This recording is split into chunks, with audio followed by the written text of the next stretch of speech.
everybody, this is Dustin and Terry, your RV specialists, and I'm just sneaking back up on him to come check out his progress. He's in here working like a madman.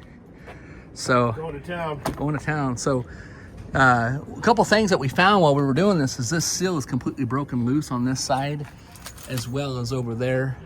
So as a courtesy, the customer doesn't know it yet, we're going to go ahead and cut it out and fix it. And then, oh cool, those L brackets and stuff look good. So you did a 90 on the frame, a 90 flat, and you did a 90 there, and then you took that T and you tweaked it, like we talked about, and put one to the wall. I know that there's not a structure in the wall, but at least it maybe will try to help. A little further this way, I could have caught some. I caught it over on that side. Oh, perfect. But it's not going anywhere. So we put a T in here and bent it. We riveted everything in place so that way we don't have to worry about screws agitating and backing out. Oh, cool. He put some rivets down here for the owner. He had screws in here and the screws broke off, and from vibration or shaking. So he actually went back and threw a couple rivets in there to kind of secure it up.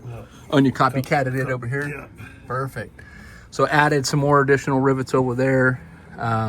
We didn't talk about that with the owner, but we just, hey, that's the way to do it, right? So we're doing it.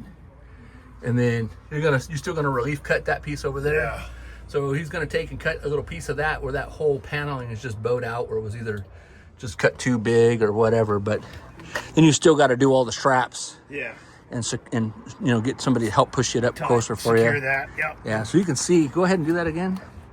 You can see that's moving so much that it's more than what, a 1/4 inch. Oh yeah. And so we're gonna take and secure this back to the floor. We didn't want to go overkill, take the molding loose, cut the underbelly material, do all that. So we're going to pull this molding. We're going to drill and rivet it to the door itself, add some screws, secure it to the floor. So, all right, well, stay tuned for more. Thanks so much for watching. Terry, keep up the good work, man.